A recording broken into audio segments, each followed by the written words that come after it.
think if we're ready, we might as well give a 3 count. Man, you want to give a 3 count? 1, 2, 3. Yeah, but you got to clap. All right. 1, 2, 3. I think I'm probably going to keep most of that footage so you guys can see the sheer excitement in Jermaine's count up. So what happens What's up, when man? Don't take pre-workout. That's it. I took 2 scoops before we got here. Live. I was just practicing, You was warming up? Yeah, warming up. My bad. All right, let's go. We're live. What's good, man? Hey, I ain't got to see y'all this week. Ain't seen since last week, right? Yeah. Everybody's been busy. Too yeah. easy. Yep. You about to head out tomorrow? You probably can't say though, huh? No, yeah, we'll go 0-3. Yep, We'll yep. do some work. That's 3 a.m. for normal people. What's good, man? What you been up to? Chain still hanging low? Yeah, it's kind of high, actually. Yeah. I like it high, though. You like high, just a little. Yeah. I don't What's like that it style hanging of down chain here. called? Chain. I forget. I just liked it. I was like that one. That one looks real nice. I don't know the style. What's good, man? So you guys invited us back again. You invited us with your views and your comments and hopping up. So you guys keep the party going, and we will keep the party going, trying to answer questions for you guys. Make sure I'm actually recording this time. I am indeed recording. Like we said, that wasn't a skit that we were 15 minutes deep. We were 15 minutes deep last time. Yeah. Had nothing to say and everything to say. Let's see. Man, you burnt my back up today, that workout. Got a little warm on them mornings that were Yeah, good. good mornings. That's it. What's up, basketball team? Yeah. That's it. That's it. Coming through. Hey, I think next time was cycling. We're like walking through. That's right. That's right. What's up? They're still going. You trying to get famous? He's trying to get DMs. All right, here we go. So check it out. That was a good question, man. Like, this is a solid non-gym question, but it was what do you do to strive to be better when it comes to being a husband or a soldier or whatever? So break that down first. From a husband standpoint, how about that? You got an answer for that, bad boy? Yeah, I'll go personal, and then I'll go professional. Personal, right, there's a baseline book, probably the most read book in the world, that kind of sets the tone for what you should measure yourself against, in my opinion, right? So I equate what I would want to be treated as how I want to treat my wife. And that's the metric, and then based off of different books and different chapters. And the portions problem like is that. they want to be treated differently than the way we want to be treated. Oh, that's you know facts. what I mean? That's Yeah, it. but it's funny you said that because I say it all the time. I'm like, treat you how you want to be treated, and I said that wrong. So treat me how you would want to be treated. Yeah, there you basically. So and vice versa. You know. Yeah, and in then stage, man. I mean, the truth is like I have a friend of mine that runs a dog company and training dogs, and he was talking about this just recently. I thought it was a pretty well examined way to say this. What's good, though? A really well way to examine this is he said, if you're not communicating well with your dog, right, then the outcome is the dog's not going to do. And you're like, well, what do you mean communicating? Well, the dog's behavior, right? Yep. And he said that we as humans are just very, very sloppy, lazy, and I hate to like throw so many harsh words, but sloppy, lazy, undereducated, underdriven communicators, meaning that I say something, and then once I say it, if you don't receive it well or the way that I intend, then I'm going to get pissed off about it, right? And man, I have definitely been guilty of that. Like, I'm going to say it, and then I just expect everybody to get what I'm saying first go, right? And I would say, to answer that question, like in how you're supposed to treat people, is like, if you say something to me and I don't understand it, I assume that you want me to try to hear you a little bit better, because that's what I would want from me, right? So it's a good question, man. And I would say this, so striving to be the better husband is I strive to try to understand Jess as much as I humanly can, right? So the more that I understand Jess, the more that I can work hard to shine in areas that make her feel like let her know that I care, and do my best to not do the things that just piss her off, right? Like putting my shoes anywhere other than designated war zone of shoe area, right? Yeah. You know what I mean? Like, Yes. that don't mean shit to me. Like, I don't care. Like, I'm going to take off shoes in the middle of this podcast. It didn't even bother me. But to Jess, that's a hot deal. You know what I mean? So, kick them across the room. yeah. Yes. Pow, pow. I think listening versus hearing. You know, you're like, okay, all right, and sure. carry on. You know, type sure. stuff. Versus listening, not being selfish. Yeah, So- for sure. That's big. Yeah, that's big. true. I agree. So one of the phrases that we always use is like, you're not hearing what I'm saying. Right? So I'm conveying a thought or a idea, principle, a thing, but Yeah. you're not comprehending what I'm saying. So where's the failure to communicate? Is it you not understanding, or me not conveying it in a method that works for you? What up, dude? Yeah, come on, slide in. Come down. Somebody's got to bring. What's good? Mr. Rudish, a.k.a. HQ Mafia boss, right? Too easy. Yeah, man. So that'd be my advice for you is, and expect conflict, right? So, like, if you think it's normal to not fight, there's no way that's abnormal. All three of us, we're bros. If we went on a road trip together for like 3 or 4 weeks, no matter what, we're gonna step on each other's values at times, right? So like Jermaine, he want his shoes over there, all stacked nicely, chain draped across the top. I wish I was organized. Right? Not organized at all. No. You pretty organized? Yeah. Yeah, there we go, right? Like even that phone sitting here lined up, like everything Yeah. has a spot with a correlated. Go back and watch the last 2 vlogs. Both phones are set particularly to the left. I'm the most organized. It's pretty terrible, right? Terrible. That's it. So again, right there, you see, like if Jermaine, Zilla, and I went on a road trip, you know what I mean? I'm just gonna be tossing shoes off left and right. I'm gonna see if I can toss mine as far as Jermaine's gonna see. We're gonna have a toss off. Rob's gonna be over there like combing his hair. Yeah, It's gonna be wired tight and hot inside, right? So how long? Well, here's the second bit of advice. Like, well, before you get to the combative energy level where you're like, hey, don't you know where to put your fucking shoes at? Before you get to that point, deal with the conflict, because conflict's a good thing if it leads to a good outcome, right? So chat, interact, like, listen, I'm getting real hot right now. You got to know that. So let's talk about this. Let's work through it. So expect conflict. Try your best to communicate through that. Try to listen first, right?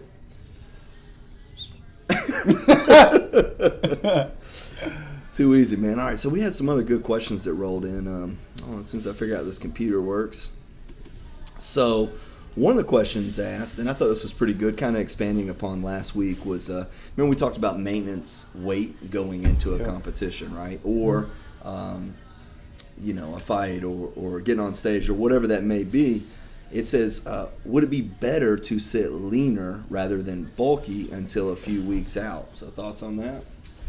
I feel like depends on the competition, but then I feel like you just sit bulky before. Yeah. You sit lean, you're only gonna build so much up to a competition. I feel like if you're already built and you're bulky with it, then you can kind of cut down to wherever you need to be for competition. But for sure, I don't know. That's just my thought. What do you think? I've been in 2 ways. The first is the individual, and then the competition. So if the individual, i.e. me, I won't ever outweigh 5 pounds of what I want to weigh. It just ain't gonna happen. Right. So like I know individually I can stay at that weight and I have to cut 5 pounds. It's either a water cut or a hard 2-week carb cut where I just only eat protein and the fats that coincide with it. Then the activity, same thing when you're talking about a fight. Yeah, I would not do that because it doesn't help me at all. I can't recover. Now just my movement patterns and stuff are gonna start deviating and create a negative feedback loop. But something for just being on stage and having to pose hard, knowing my poses and being good with them, I'd be willing to stay leaner longer. For sure. And then cut closer at the end because it's less invasive. Yeah, for sure. So it's a good question.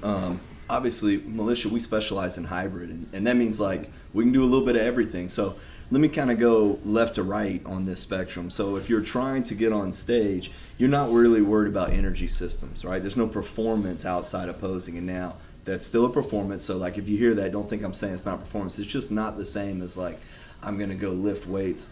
Okay, good. I thought it benchmarked. It did something crazy. You don't worry about us. We're technology gurus.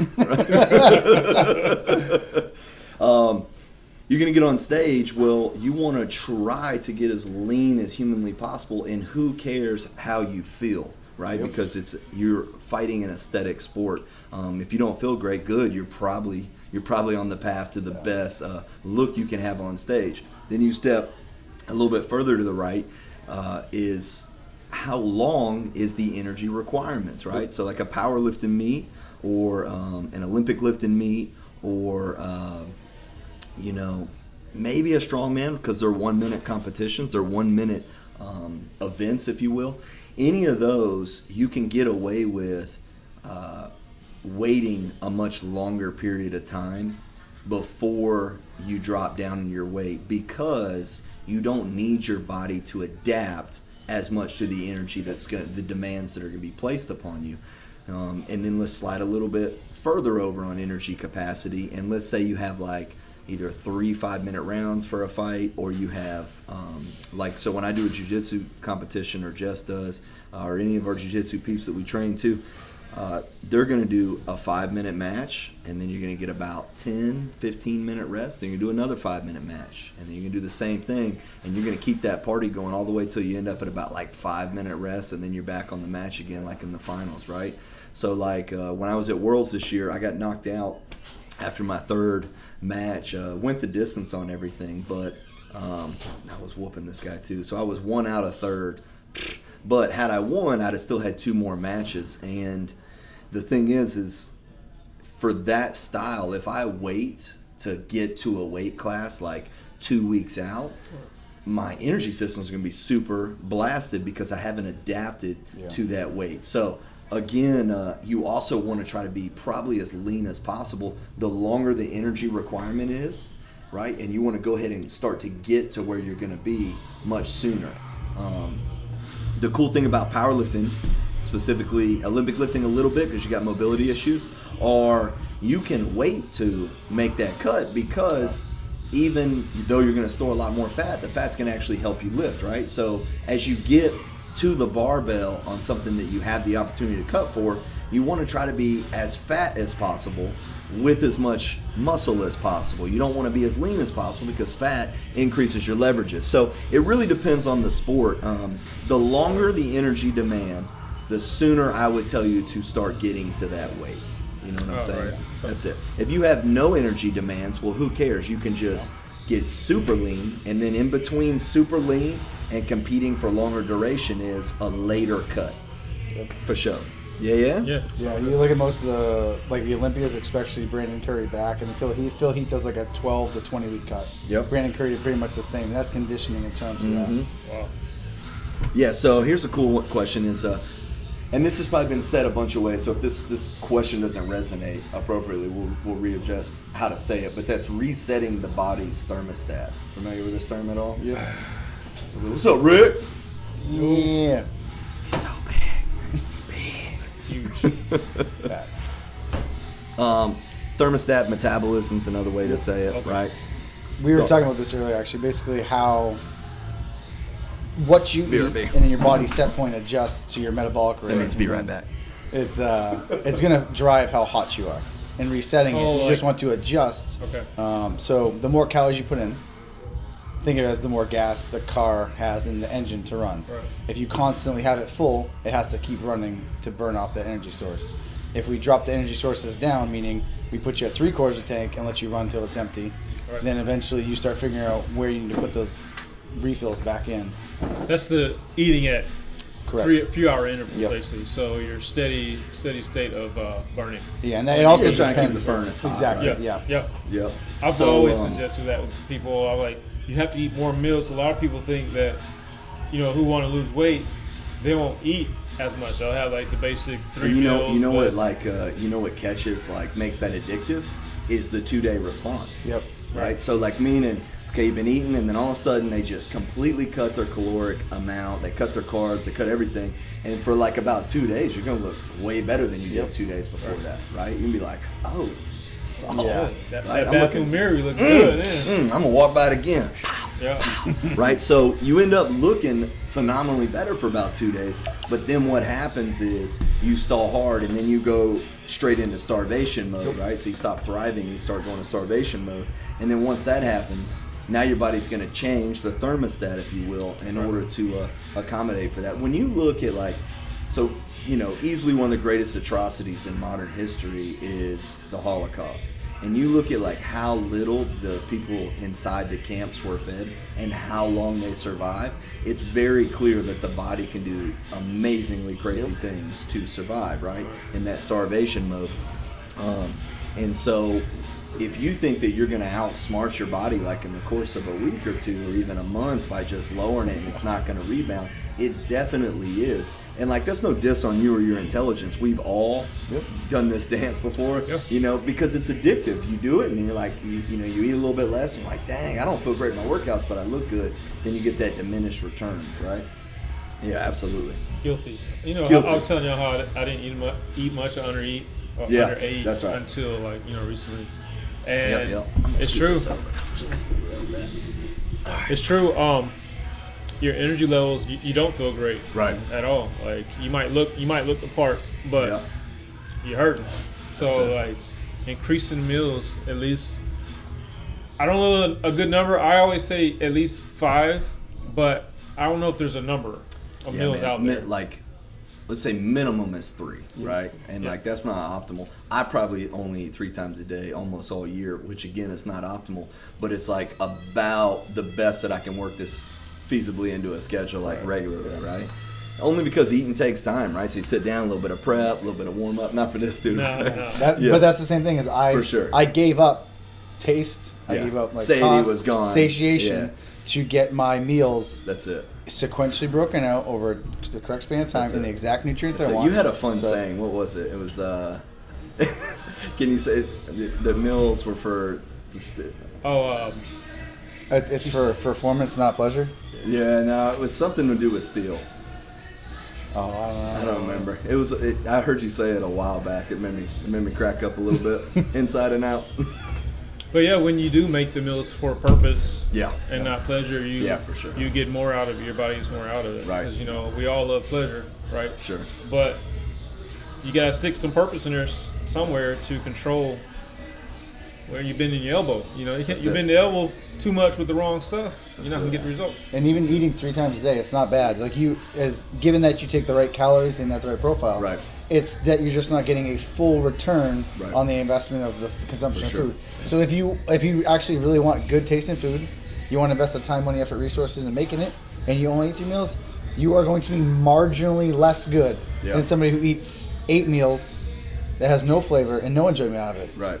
Because you're getting satiation of it, so it affects hormones and other stuff too. Yeah, for sure. Don't Cortisol affect- levels and Yeah. stuff in response, and that's part of the thing too, right? So like, we would say this for anything: working out, rest, recovery, what job you decide to do, everything. You got to figure out like what's going to work within your natural strengths and weaknesses, and realize like the difference between I don't do something because it's not a preference and it's outside my strengths, right? So like Rob does something that's within his strengths that somebody else might not be capable of doing, but then there's also people that are capable of doing it, but it's outside of their preference, right? So like that's kind of the 2-part piece, right? So like I have a superpower, and that superpower is I'm fucking resilient, right? Like I just don't give up, man. Like it's just not in me. I fail plenty, I lose plenty, but I don't quit. I keep coming back, right? Whether it's diet, working out, fights, business, whatever it is, marriage, everything. Just not going to give up, right? So like that's my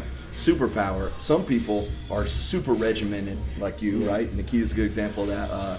Kate's a good example of that. Like some people are just really regimented people, and for them, that's in their natural strength to sit in that warehouse, right? And so that's kind of what you got to figure out. It's like, what are you capable of doing, and what in your capabilities is still outside your comfort zone and very doable, but you might not like it, right? And that's where you're going to get your most gains. It's maximizing your strengths, even if it's outside your preference, right? On that thermostat piece, one other thought is, so you can think about this kind of micro and macro. Micro meaning like inside of each day, and then macro we'll say as short as a week, right? So here's a good example. Like right now, Rob is micro lighting that fire by regular meals, and you've been increasing your meals too, haven't you? Oh, yeah. So both these cats are. I'm still doing the keto thing, and then I end up doing cheat meals, which aren't like crappy food. That's just food with carbs, right? On either one day or like a day and a night. Like I did 2 days because we're out of town, but I still kept it classy, ate good foods. But so the thought there is like what I do is I go, boom, I get the furnace real hot on the carb day. And then instead of keeping it hot through the days, I shoot it up, and then I'm really inefficient at burning. And when I'm inefficient at burning, now I'm going to burn more fat because my body's like, hey, a-hole, how do we sort out the requirements you're asking us to do? So what happens is, boom, it shoots up, and then this thermostat slowly drops through the week, but then I shoot it back up again on the next weekend, and then it slowly works itself down. And you keep it in here. In order for this to work, you have to adjust what you're doing so you're constantly losing now again, right? So if you eat a bunch of food, then you feel great, you look great, then you maintain, you stay at this. Well, what ends up happening is your body ceases to burn away the fat. It's just going to start storing again because it sees this big surplus, right? So you can do that intraday. You can keep the thermostat up, or you can purposely be turning the thermostat down, if you will, to try to burn more fat, but you have to then throw a little gas on the flame once a week. Or you can wait out, and where you only end up making ketones, right? Except the reason I try to keep from doing that is I'm trying to keep from being efficient, right? So if I were worried a little bit more about performance, then I would just stay real strict for 30 days. But instead, I'm like throwing my system for a loop regularly, and it's working. It's working. Any other thoughts? No, I do the same thing. I do with on Wednesdays when we do core crush and row fit. If I'm here, if I'm working out the compound, then I drop my carbs 160. Exactly. 160 carbs, right? So that's a pretty substantial amount as far as my caloric take-in goes. For sure. So I actually have to pay the man for that. Right. Yeah. You're on Thursday during a leg day. That's right. And so now I'm eating it, but I go into Thursday usually with Maine and Danny, and we're like, this is going to be raw. Yeah. But then what happens is Friday, TFB style. That's it. I bring it in on Friday, and then Saturday, same thing. Saturday's a drop-off Swolga, and like a light workout, just getting the blood flow going, and then that pulls the nutrients. And Sunday is just same thing, body weight carbs. And now we hit Monday, it's crushed. It's got what it needs on hand just to get through the workout and survive. So it's that exact point, the intra fluctuation. Just keeps that furnace going. And so almost no matter what style of diet you're doing, some kind of cycling is going to help you stay more sensitive. So the more insulin sensitive you are, the more what all that means is basically blood sugar's flowing through, and your pancreas beta cells are right here, and as the sugar's coming through your blood vessels, it goes like this and wakes those up. And when it wakes those up, your pancreas releases insulin into the bloodstream. Once the insulin goes in, it goes and hits your muscle cells, and your muscle opens up, and as the sugar's coming by, it can pull it up in there. So the more regularly you have a lot of sugar floating through your bloodstream, the less sensitive your pancreas is, right? So it sends out here we go again. So it ends up dumping more insulin than it should. And then what happens is it takes more insulin to get this to open for the sugar to go in. So when you're insulin sensitive, instead of insulin having to beat on your cells like this, it's like, whoop, right? Just barely, just a little Arkansas cousin kiss, just real quick. You know what I'm saying? Just not too dangerous, just a little excited, right? So it comes flying through them, busts it open easily. So if you always have a ton of carbohydrates with no reset day, if you will, then you're not going to be very sensitive to open your cells up. So you got to stay sensitive. Makes sense. You got to stay. Jermaine, you're sensitive. That's just he doesn't eat carbs. I can't even say that. I'm working on it though. Yeah. We did. He tried one of the shakes today, or the principle behind the shake today. Blending up, making one. Test it out. Just see how just it works. Just to add, because at school, I mean, they got a microwave and I can do all that, but that seems way more easy. Yeah, it is. So. It's actually I had a pretty in-depth conversation with Brian Shaw, right, World's Strongest Man. Over the weekend when we were down there, we was hanging like at this. I don't say after hours, it makes it sound like something completely different, but after the day was done, we were at the Redcon warehouse, and they had like this cool little carnival set up. And so Brian was sitting there, and we was chatting for a while, and I was like, man, cool opportunity. This guy's getting a full interview. I didn't have a mic, but it's like, I'm going to ask you everything and then say back. So in 2017 was the last time he, 16 I think was the last time he won. Then he got beat by Eddie, and then he got beat by Hathor, right? And he won't make excuses. So like I'm deducting from the conversation more than like him making an excuse, but he changed his diet in going into 2017, and he's like, man, I really kicked myself for doing that because it was like a time period that I was doing really well, and I thought, I'm gonna try to maximize a little bit more. So he changed up what he was doing and got poor returns on that, and so he went back. It took him 2 years to realize that, right? And he was talking about that too, and I asked him like, how much of your protein are chews versus drinks? And he said that he had a little more drinks in the past 2 years, a little more chews through this year. And undoubtedly, like, protein shakes are fantastic, don't get me wrong.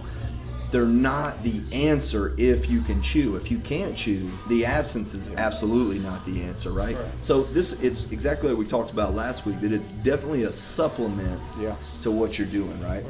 Important for sure, but without, don't just skip it, right? So like, don't be so is altruistic the word? I don't know. Don't be such an idealist that you say, well, I can't get whole food in, so I'm not going to do it. No, do the protein shake. Yeah. And then if you can chew. You know what I mean? Yeah, for sure.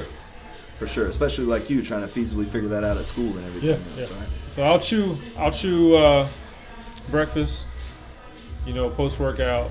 I'll chew lunch. Yep. Or break, actually. I'll drink. Yep. And then chew lunch when school gets out. And then I'll drink before. For sure. Dinner. For sure. You're good. What's that? Yeah, and you know where I think protein shakes are like, if you don't have protein in the house, then it is what it is, but where it's super beneficial is like those moments when you just run out of your willpower. Yep.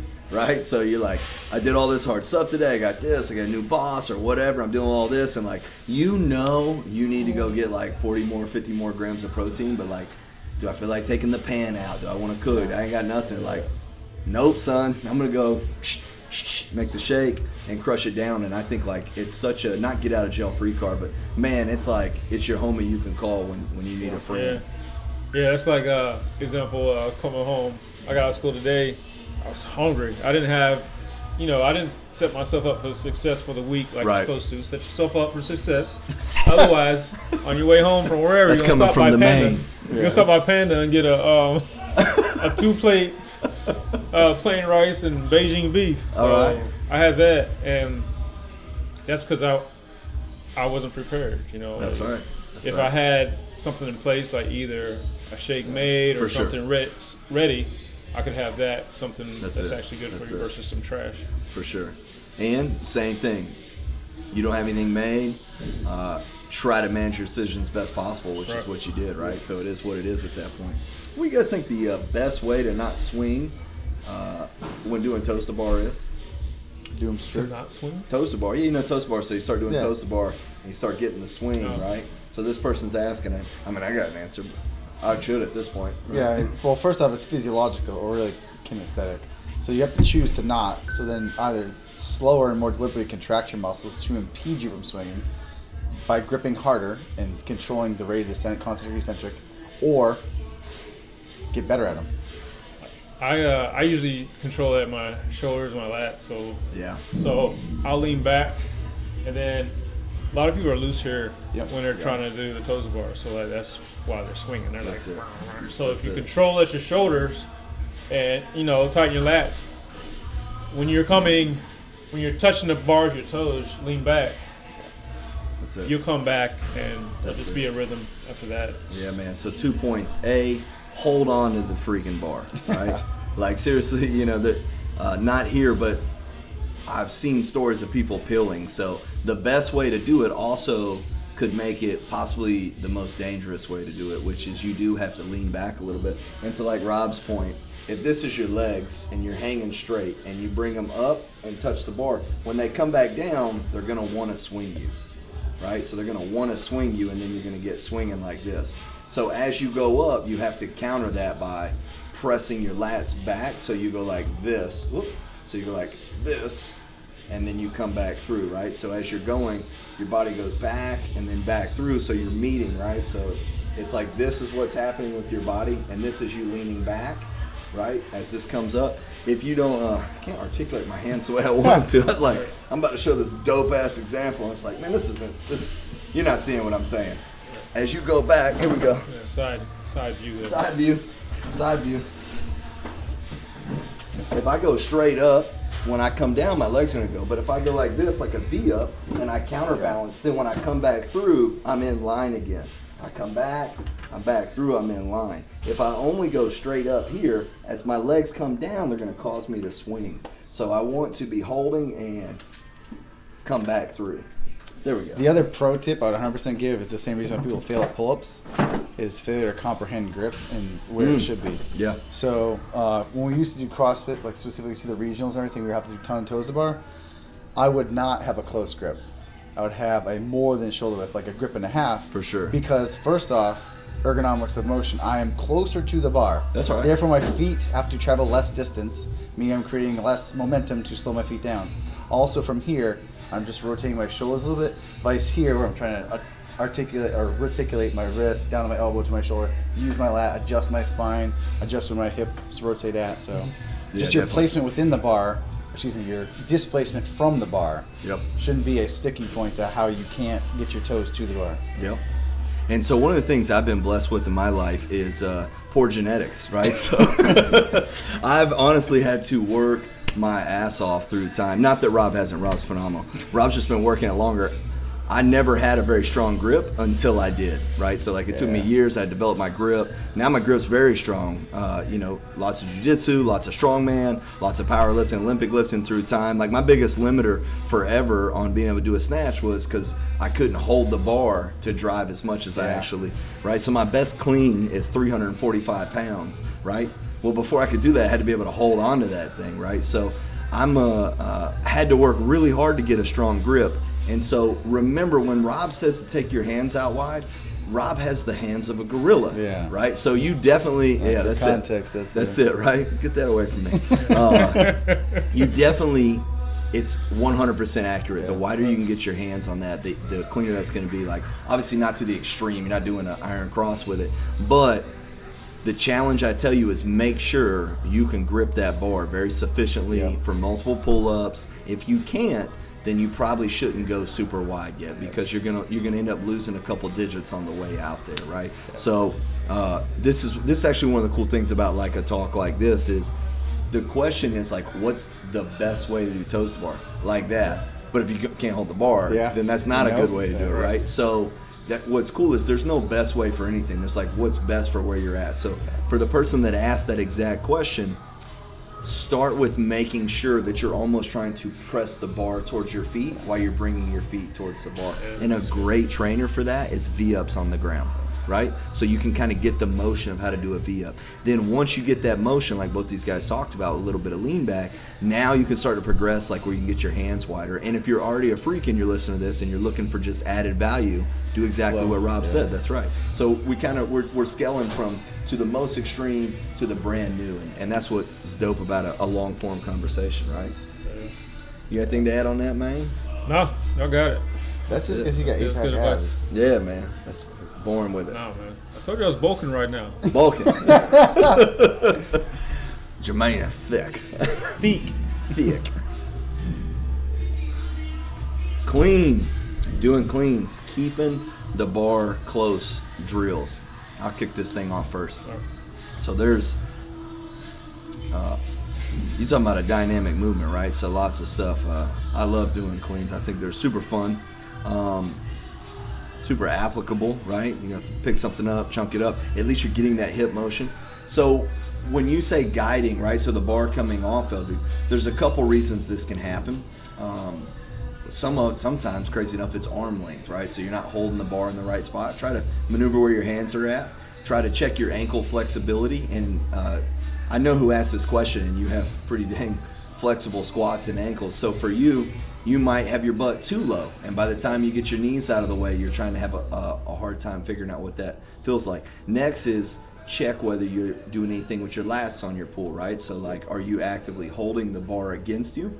And then last, pay attention to what your hang clean feels like versus your power clean. If you look at a hang clean, it's going to cut way further back into your foot, and your knees are going to be really far forward comparatively to when you start on the ground. So how do you get it there? You have to have the practice of lifting the bar, being patient, pulling the bar back into your hips before you really lift up and try to I was going to say snatch that up off the ground, but snatch some before you try to clean that up into your position. And then if the bar's coming really far out, some of that could just be how you're retreating under the bar. So one of the things I try to teach the kids, and you teach a kid this and then you show an adult it works great, which is when you squat, when you go down, when you do anything, don't think about bringing your upper body, only think about bringing your hips down. So when I drop under a clean, I don't think about getting under the bar. I think if my hips go down, you put your hands on your hips, pull your hips down, you'll be there. So that would be some of the stuff I would tell you drill wise, is you can do some hang clean and drops, and then do some taking it from the ground and just row it to that position with no snap. Get used to kind of the strength and isometrics of that. You have anything to add on that? 100%. So where Jordan lacks bad genetics, I lacked atrocious form. Yeah, atrocious. So we've been working on that for like 7 years, and I don't think my form has progressed that much. I tell you what is crazy about my man Rob. When he got here, he was still super strong. His squats were so high, and the only way I could get him to come down is I would just stand there and go like, "Yeah, that's just not a rep, bro." And like his mentality is he was like, "What do you mean?" I'm like, "I'm just saying, man, it's just not very deep." Yeah. And he worked it, and now every squat he does is just massively deep. So yeah, that's exactly what I do. So I do the same thing. Regardless of I'm taking it from the floor for the movement. So last week we did hang clean. Yep. And it's the same thing. I started by doing hang power. Yes. Just getting the hip movement, staying as vertical thoracic as I could, with thinking about sitting back and just moving, 6-8 inches from my hip to my mid quad, to drive my hips through. Yeah. And ergonomics will take over. The bar wants to go up. You're allowing it to go forward by being either too much on your toes or pitching your body forward at your waist. Yeah. So it's one of the things I focus on, is not trying to think about being forward and pulling it up. I purposely get tall, and as soon as I come down, I feel the elasticity mid-quad. I think about bringing my elbows as high as I can, as if I'm doing upright bar row, and then bring my elbows underneath. And that keeps it super close to my chest, because I know I'm just not going to jump. I'm not going to go forward. I'm not going to get low. It's just for sure, invariably not going to happen. For sure. Right. But like exactly the same thing George was saying is when we were doing the heavy cleans back then, that's exactly what we did, was just pull really hard, get it on your shoulders. Yeah. Which was like, that's super good construction for me, terrible for everybody else. Yeah. Yeah, I've always had a problem with ollie movements. Like, I can do them. I've never really been good at them. The only thing that I can suggest, or I try to do for myself, is speed. Just try to move fast under the bar. My hip extension isn't the best. I don't have good contact with the bar when I'm pulling, but so we did a hang clean, and I managed to do 275, which I didn't think I was going to do because, I suck at them. Yeah. So, but it went pretty easy. Such a relative response, right? It's like, I'm terrible. I just, 275 pounds at my waist and it's on my chest. But yeah. My only thought when I was doing it was try to move faster versus, thigh contact, pull it to the hip crease, which are good points. It's important if you want to get to a heavier weight, but for me, it was just move faster. Word. Hard, so it's pretty neat, right? So you get to see. So Rob is he thinks high elbows, drive the elbows under. For me, when I do cleans, I think I wrestled and do jiu-jitsu, so I think about like, I'm holding on to this dude, and I'm about to suplex this guy onto his back, right? And so that helps me concentrate on my hips. For most people, I wouldn't give them that cue. There's nothing wrong with it. I had to give it to you. But because once your elbows get high, sometimes it's hard for people to then think about turning them under, right? But it's very person specific, and that's some of the cool things about coaching period when you're working with our team leaders is we're just going to watch what you're doing and try to make the adjustments. So for most people, check this out. Now I add to both sides of this. Where we go wrong on our warm-up, especially if you're strong, the stronger you get, the more important this becomes, is understanding that the clean has multiple facets to it. And so one of those is how fast can you get under the bar. So let's say you're warming up and you're working on getting under the bar really fast. Well, guess what you neglect to warm up? Tip drive. A strong pull, that's right. A strong pull, right? Or you do it from the hang only, and then you wake your hips up, but you don't wake up the thoracic spine, right? Because when you're a hang, your spine's straight up and down. When you go to the ground, now you're like this, and you don't wake this position up, right?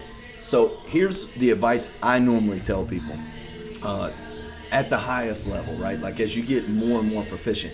When you're less proficient, just doing some cleans will be fine. The more that you want to practice and get more proficient is start with muscle cleans. So you just at a lighter weight, you take it from the ground, and all a muscle clean means is no rebending your knees. You take it from the ground, you stay tight, and that's going to force you to really drive your hips. My clean. Right? That's it. That's Rob's clean period. So you start with that. Then next you can start and you can take it from the ground to just above your knees, and right back down, just to warm up that back a little bit more. Then once I've started to warm up the muscle clean, once I started to warm up holding that thoracic position, now I can go to the high hang, do light pops, quick hip drops under the bar speed, right? So now I've kind of warmed up all three pieces of this without just warming one up. And I have made all these mistakes in the past where like, boom, I'm warming up and I am ripping weight off the ground. Then all of a sudden it gets heavy and I don't have the ability to really pull into the bar, right? Because like my sensation whenever I do a 1 rep max clean, and when I pulled 345, I was about 196, maybe right at 200 pounds. Well, that means there's 345 pounds on the front and 200 pounds right here. So no matter what, it's trying to bring you forward. So as you pick this up and it gets above your knees, you're 100% of you is pulling against that bar, like laying back. You know what it looks like in a video? It looks like this, straight up and back down, right? But in my mind, I'm like yanking as hard back up into me as I can and then retreating under it really quick. So I've done warm-ups where I'm like, boom, I'm ripping weights off the ground, then I'll say it's heavy, and I'm like, don't have the ability to tug that weight at that last little millisecond that makes a difference. So if you want to practice your clean, I would say muscle clean because it's going to make you move fast. Then I would say do some isometrics. Not really isometrics. It is for your back, but not your legs and hips, which is lifting up, coming above the knees. Then do some pop and drops from the hang, and then put all four together, and then start working your weight up. And you're going to see a lot more stuff has decided to wake up and come to the power clean, hang clean, full clean party at that point. Yeah. For sure? That's good. Yeah. That's good. Yeah, man. Belt or no belt? We said that last week. We didn't get to it, so this will be maybe the last thing we chat about real quick. Belt or no belt? You both said belts. Why? Yes, for sure. I say twofold. Twofold. First, so if we've been as figure and how we want to look, there is science that supports that it allows you to constantly have tension in your stomach.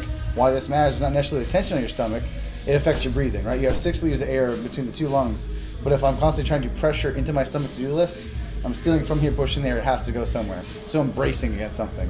So it's like being against the wall and being able to punch somebody and having the push behind you where it all goes forward against that belt versus not, where you just, like what Jordan would say, you're trying to throw hands and it's not connecting to full potential.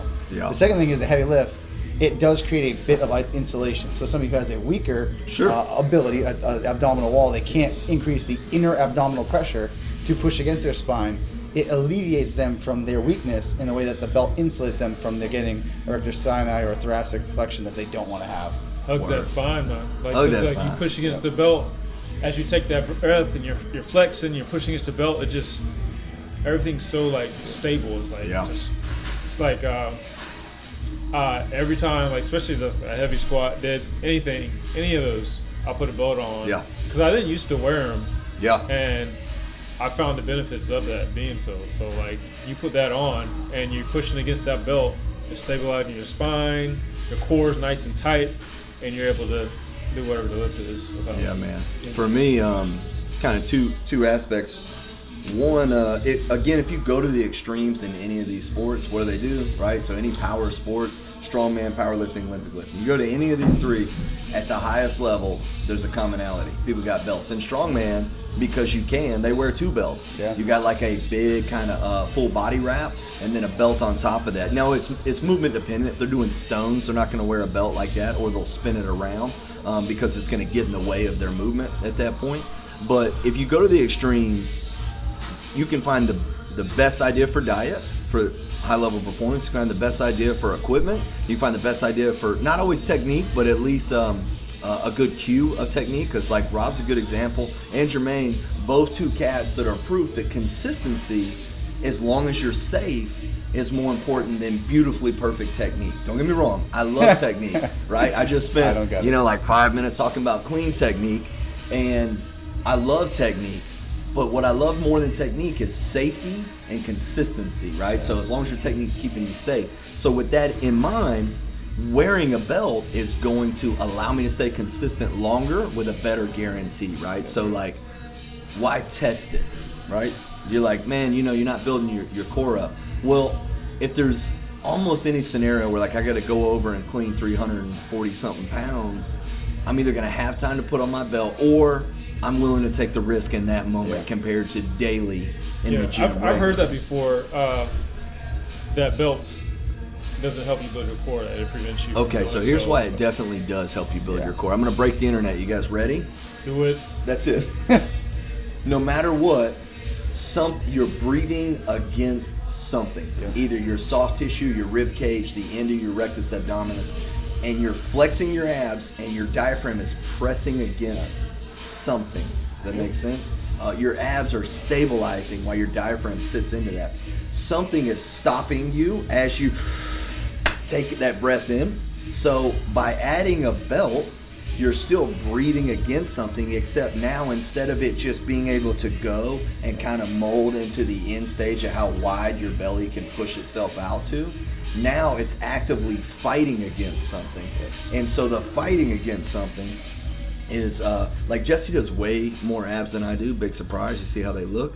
But any day of the week, I can grab the ab roller standing and go all the way out and come back up because I have a really strong stomach. It's not as beautiful as my wife's, but I've worn a belt since 2009 regularly because that's actually when I hurt my back. And so I was like, I ain't playing no games. I jumped out of enough planes, beat up my disc, and ended up popping some stuff. And so if you have something you're pressing against, then you're going to have the ability isometrically to make those muscles stronger, right? My abs have gotten, it's felt like a ab workout. Right. How hard I've pushed against the belt. So like the abs actually getting tired, so they're getting work still with the belt on. And you know what? That's a fair answer. You shouldn't put on a belt and just expect that it's life insurance just hang for you. out. Yeah. No, you're pressing against it. Yeah. And here's the other thing. Let's say from aesthetic standpoint, this is the other piece of the belt, is if you want your body to be tapered, like you want broader shoulders to come to a narrower waist, you don't want your abdomen to have to get to the end stage of expanding out into its soft tissue. You want to give it something to press against because no matter what, your waist is going to get wider. And I've seen so many people chat through time with Jess on this where they'll say, hey, why are you wearing a belt? And they like give her a hard time. It's so silly, the internet. Not a lot. Most people are very encouraging, honestly, right? So out of like 250,000 people that follow Jess, you know, like if one or two idiots says something silly, it's not a big deal. Everybody else is very encouraging. So I don't want to say the internet sucks. The internet's awesome. You know, we just kind of sometimes get caught up. But their point is they say that's not going to help you make your waist smaller. But Jess actually, anecdotally, tested it. She wore a belt, measured her waist, measured her shoulder ratio, watched her weight. And in fact, 100%, you know, I could show photos from her waist has gotten tremendously more tapered from wearing a belt, right? And you couldn't tell her otherwise at this point. Right. So I probably need to wear a belt more even when I'm not lifting heavy. You know what I mean? Yeah, because you're going to stabilize. So the more you wear, probably the better your aesthetics are going to be, the better guarantee you can have on your back that you're not going to beat it up. And the more that you can stabilize your spine, the more weight you're going to move. So I don't see anything wrong with belt, knee sleeves, wrist wraps, any of that stuff. It's about extending your longevity, that consistency. Exactly. No doubt, man. You got anything else to add? I do. One last thing. And it was because we had this conversation about belts back in, it had to be like early 14, maybe like 13. Yeah. And it was the exact, we were talking about with like Robbie Knowles, and we were doing yoke carries. Yeah. And we were talking about how have a 600, 700 deadlift, it didn't matter having the belt or not because we knew we could do it. But just like in Over the Top, when he turns the hat backwards, there's a physiological response to your thought process. Like, hold on, pause real quick. That's Sylvester Stallone, Mac and Son. If you haven't seen Over the Top, you know what I'm saying? Like, just turn this off right now. Don't watch any more. Go watch that movie right now. There it is. It's exactly. It's because it's like, I want to get this. For somebody who maybe doesn't understand the physiology or the kinesiology or how the body moves or how it functions or the ramifications of not doing it, they put it on and it's just like the hat turns around like, no matter what, I got this. And then they're able to get it. Because they're not worried about it. They have the insulation of it. Right. So something just solely thought process. That's it. Hey, one last thing on the belt is the sooner you put your belt on while you're working up to the max, the more likely that the max workup will feel lighter. Yeah. And lifting weights is still psychological, maybe more psychological than physiological, because you're walking in that day, you're already where you're gonna be. Now your psychology going into it. So what's up, doc? So if you take 60% and it feels heavier than it should, already you're making your 1 rep max harder. So for me, I want every weight to feel as light as possible. all the way to the max. So I prefer to put my belt on. I'll put my belt on like 40%. Yeah. You know what I mean? Maybe light. I just put it on, be walking around, warming my belly up. Yeah. You know what I mean? Warming them abs up. Y'all got anything else? Is it time to sign this thing off? It is. Here we go. Hoo-yah. Never quit. Yeah, that was whack, y'all. We got to do that better. That was like a Jermaine warm-up. Yeah, that's like a Jermaine warm-up. Here we go. 1, 2, 3. Hoo-yah. Never quit.